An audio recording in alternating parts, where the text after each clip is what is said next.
देखो जैसे अभी देखते हैं आपका कि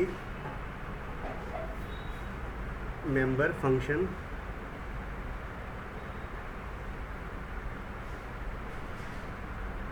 इनसाइड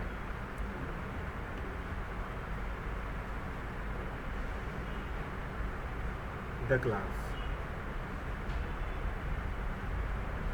ठीक है, अब member function inside the class का मतलब क्या है? जैसे क्लास लिखा हमने तो ए, और यहाँ पे पब्लिक वेरिएबल मतलब पब्लिक लिखा, कोई फंक्शन लिख दिया कि वॉइड है ना, फन के नाम से फंक्शन है, उसमें कोई मैसेज लिख दिया सी आउट हेलो लिख दिया।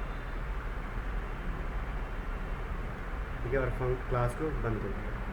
मतलब ये एग्जांपल क्या है कि फंक्शन क्लास के अंदर ही डिफाइन कर दिया।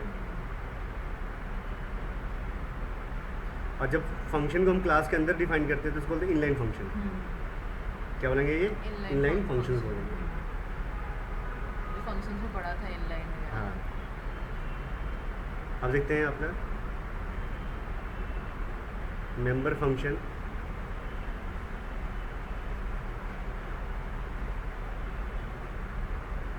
Outside the class. ठीक है, जैसे कोई क्लास है ए के नाम से, अब इसका कोई मेंबर फंक्शन है फन के नाम से, तो जब हम फंक्शन को क्लास के बाहर डिफाइन करेंगे तो ज़रूरी है कि फंक्शन क्लास के अंदर डिक्लेयर हो। वॉइड फन, ये कर दिया डिक्लेयर। और डिक्लेयर करने के बाद इस फंक्शन को हम क्लास के बाहर डिफाइन करेंगे। जब डिफाइन करेंगे तो बताएंगे कि फंक्शन का रिटर्न टाइप क्या है? वॉइड है, और ये फंक्शन बिलोंग करता है क्लास ए से। बिलोंग करता है क्लास ए से। ये मतलब ठीक है, मतलब जो फंक्शन है उसका रिटर्न टाइप है वॉइड। चलिए क्लास बंद करके यहाँ पे आएगा ना। हाँ, सेमीकोलन है।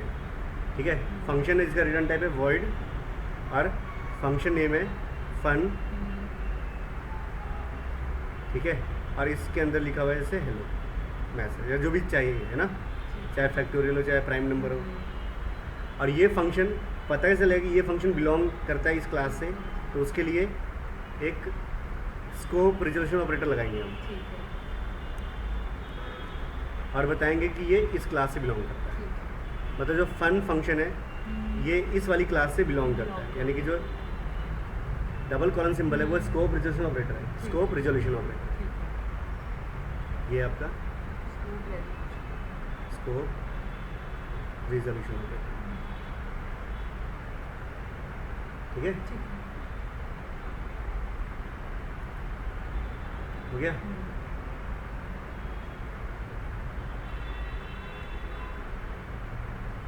अब देखते हैं कंस्ट्रक्टर। यहाँ टॉपिक दिखाने के बाद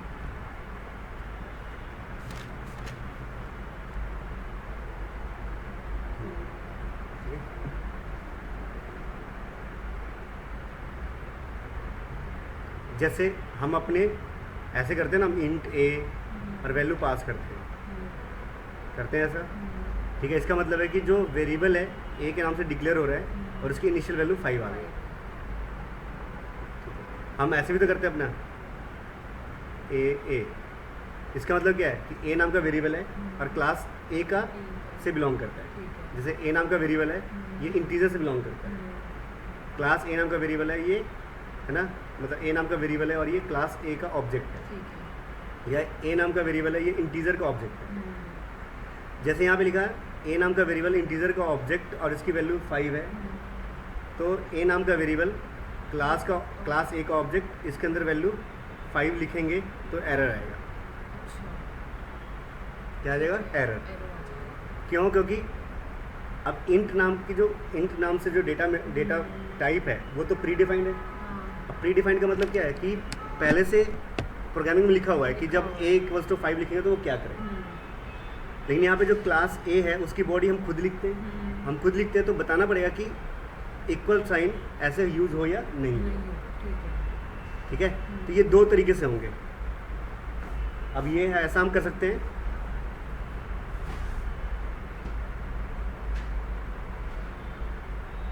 पॉसिबल है दो तरीके से।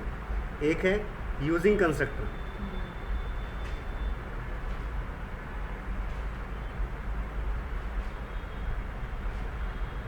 ठीक है, और दूसरा है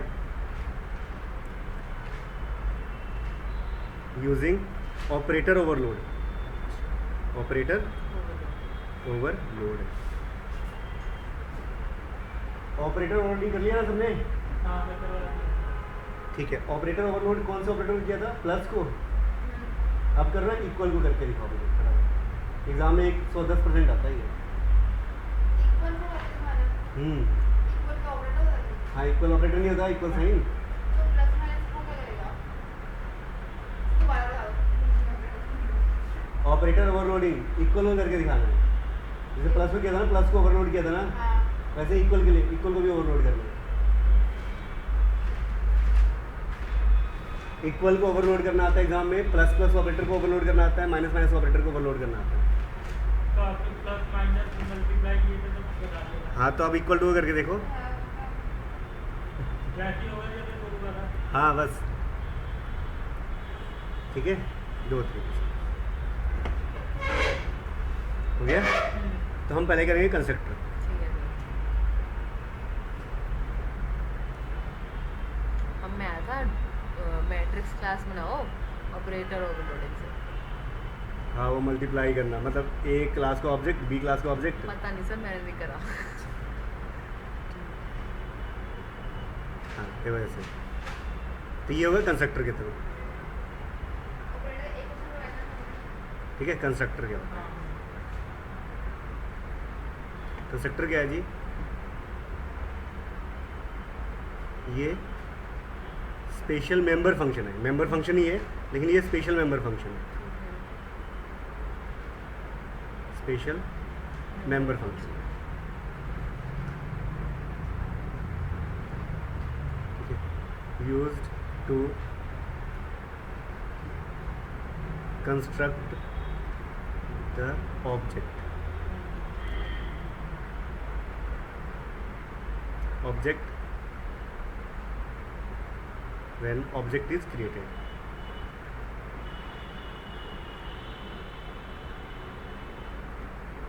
ठीक है, जैसे ऐसा कर सकते हैं हम, a इक्वल्स टू 5, ठीक है, या फिर a और 5।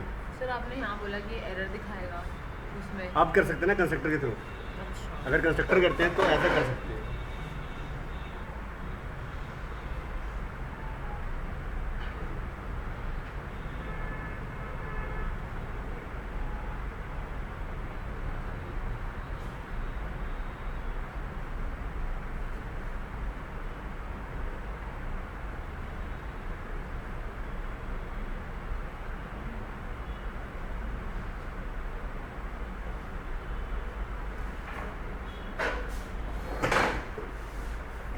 ठीक है,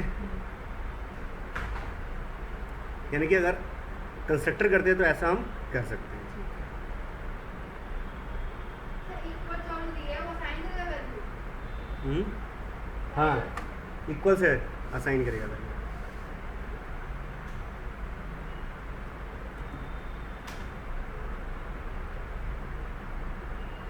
constructor rules.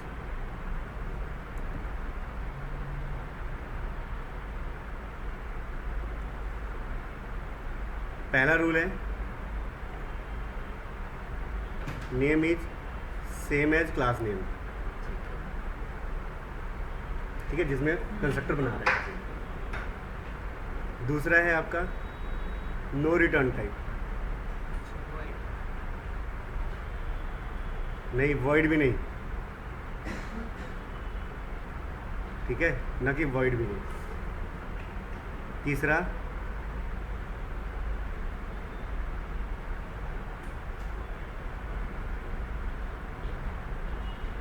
Defined in public section.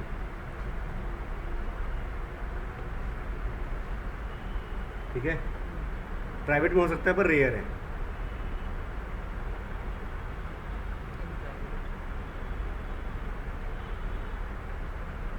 ठीक है, जैसे कोई रिस्ट्रिक्शंस लगाने तब।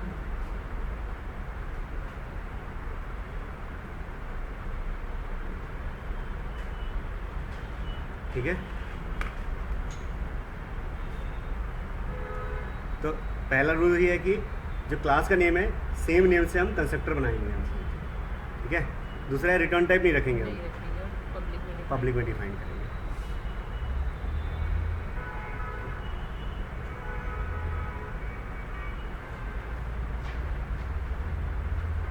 क्लियर, एक एडवांटेज कंस्ट्रक्टर का,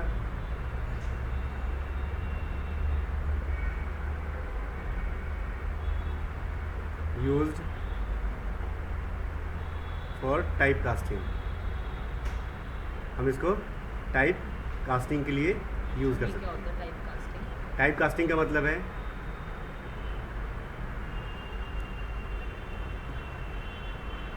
कि एक डाटा टाइप की वैल्यू दूसरे डाटा टाइप में चेंज करना।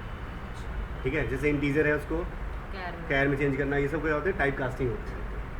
ठीक है, तो ये दो जगह पे यूज़ होगा। एक तो होगा आपका basic to object, basic to object मतलब बेसिक डाटा टाइप है इंटीजर कैरेक्टर, उसको हम किसी क्लास टाइप में चेंज कर रहे हैं। और दूसरी बार ये यूज़ होगा object to object, object to object मतलब एक ऑब्जेक्ट है उसको दूसरे ऑब्जेक्ट में ट्रांसफॉर्म करना है। क्लियर?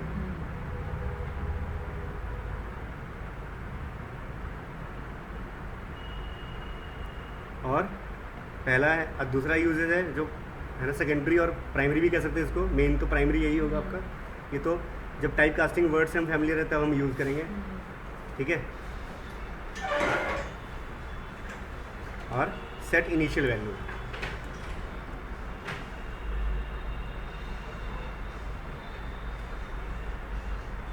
सेट इनिशियल वैल्यू इसके लिए।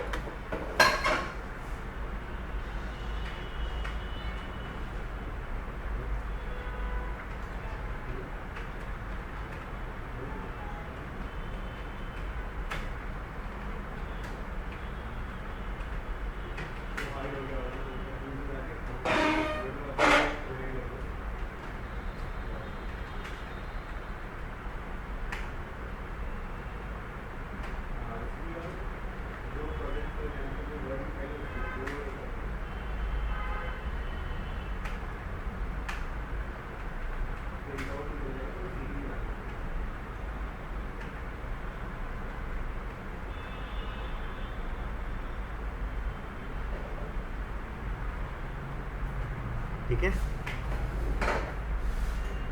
या किसी क्लास की इनिशियल वैल्यू मुझे डिफ़ॉल्ट वैल्यू सेट करने हैं स्टार्टिंग में, तो हम कंस्ट्रक्टर यूज़ कर सकते हैं।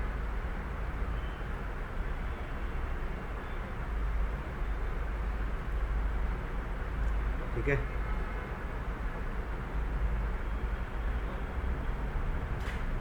और तीसरा है usages copy operation between two object. ठीक है, बिटवीन टू ऑब्जेक्ट्स। ठीक है, दो ऑब्जेक्ट्स हैं उसके बीच में अगर मुझे कॉपी करने हैं तो उसके लिए।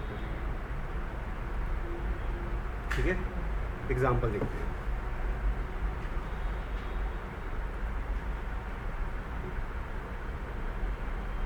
जैसे कोई क्लास बनाया हमने, क्लास ए।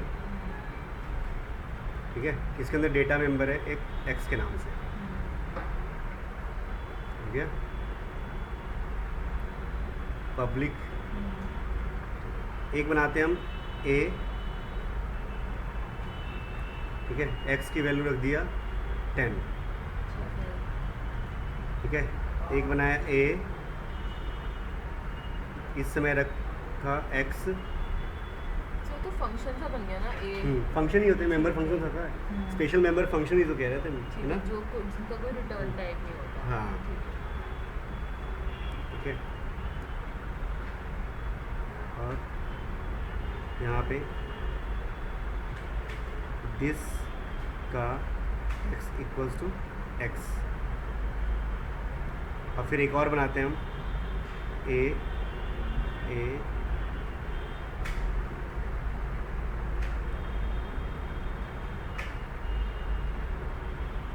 ठीक है ना, रेफरेंस वाला।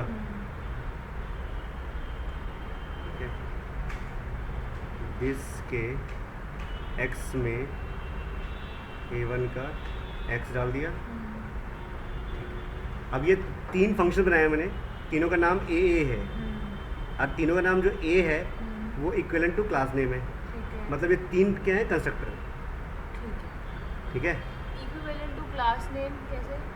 क्लास का नाम क्या है, a है, ए है। फंक्शन नाम क्या है, a है। ठीक है, जिसमें जो पहला कंस्ट्रक्टर है ये है डिफ़ॉल्ट कंस्ट्रक्टर है, कोई आर्गुमेंट नहीं है। ये है पैरामीटर पास किया है तो पैरामीटराइज्ड है कंस्ट्रक्टर है, पैरामीटराइज्ड है। ठीक है, तीसरा है ये भी पैरामीटराइज्ड है, पर यूज़ करेंगे हम एज ए कॉपी कंस्ट्रक्टर।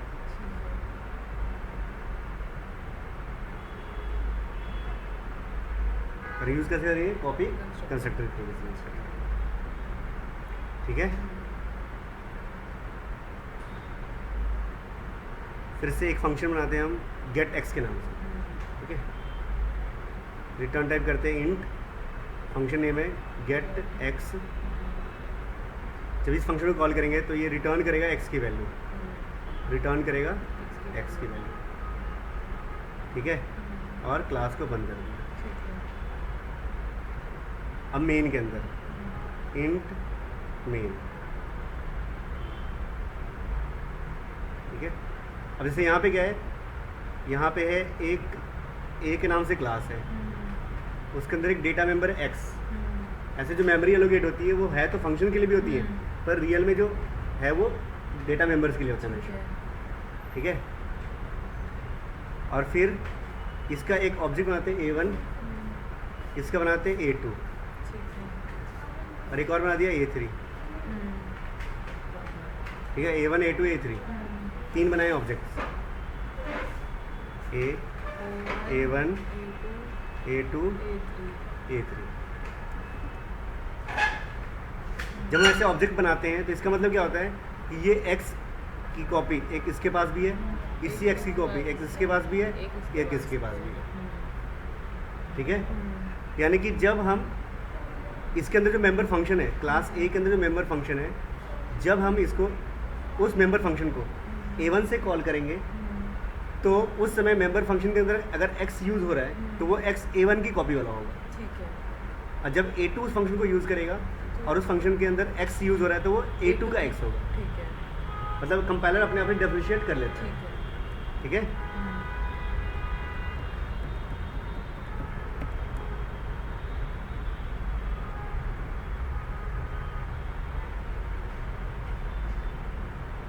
ठीक है, ठीक है, जैसे A1 जब हम बनाएंगे ऑब्जेक्ट ऐसे A1, इस समय डिफ़ॉल्ट कंस्ट्रक्टर कॉल होगा, ठीक है, डिफ़ॉल्ट कंस्ट्रक्टर कॉल होगा इस टाइम। जब हम बनाएंगे A2 और वैल्यू पास कर दिया 5, तो पैरामीटर इस समय पैरामीटराइज्ड कॉपी कंस्ट्रक्टर, ये पैरामीटराइज्ड कंस्ट्रक्टर कॉल होगा।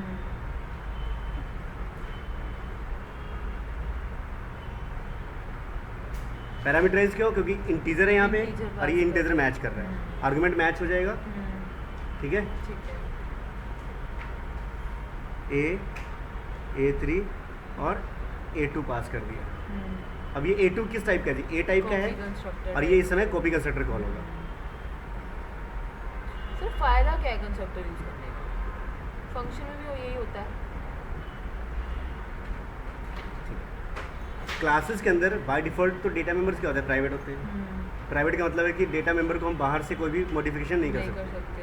अब मॉडिफाई करना है तो फंक्शंस बनाते हैं, फंक्शंस का यूज़ करते हैं डेटा मेंबर को मॉडिफाई करने के लिए या उनसे जो भी मैनिपुलेशन करने हैं उनके लिए। ठीक है, अब अगर उस डेटा मेंबर को मैनिपुलेट करने हैं या उसमें कोई वैल्यू पुट करने हैं तो हम क्या करते हैं, क्लास का पहले बनाते हैं ऑब्जेक्ट और फिर ऑब्जेक्ट से उस फंक्शन को कॉल करते हैं। ठीक है, हम चाहते हैं कि जब भी मेरा कोई ऑब्जेक्ट बने उस समय डिफ़ॉल्ट वैल्यू असाइन हो जाए उसके अंदर। अच्छा, तो उस केस के लिए क्या है, हम कंस्ट्रक्टर यूज करें ऑब्जेक्ट बनते समय।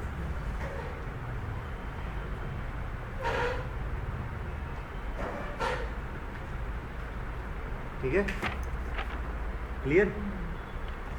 और फिर जब हम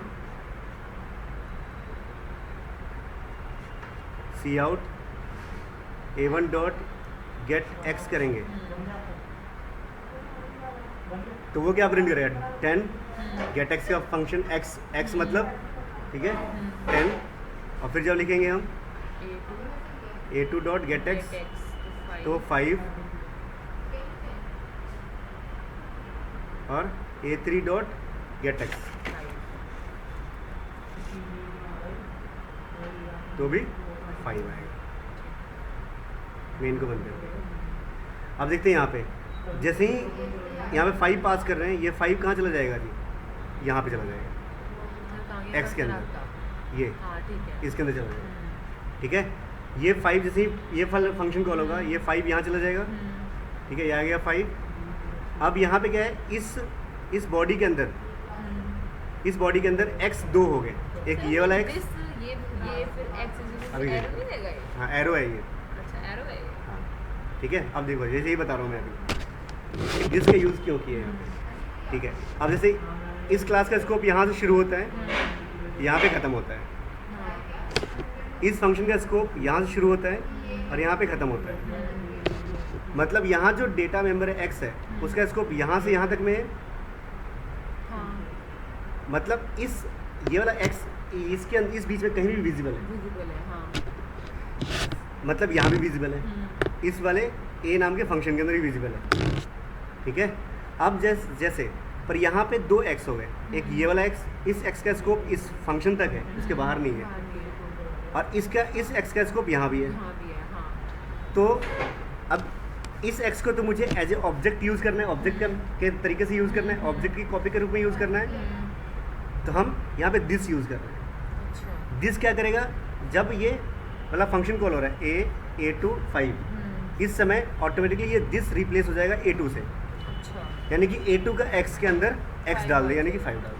ठीक है, तो 10 इक्वल टू 5 हो जाएगा। हाँ, इसका मतलब जो दिस है ना, करंट जो ऑब्जेक्ट है उसको पॉइंट करेगा, पॉइंट करेगा। इसलिए दिस पॉइंटर होता है। ठीक है। दिस पॉइंटर है इसलिए एरो सिंबल लगा।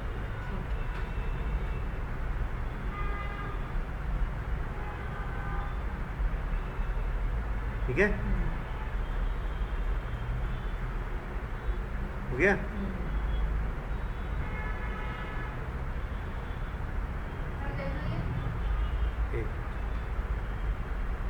ठीक है, कंस्ट्रक्टर हो गए कौन कौन से, एक तो हो गया आपका default constructor, constructor, parameterised and copy constructor. दूसरा है पैरामीटराइज्ड, कॉपी। और तीसरा है कॉपी।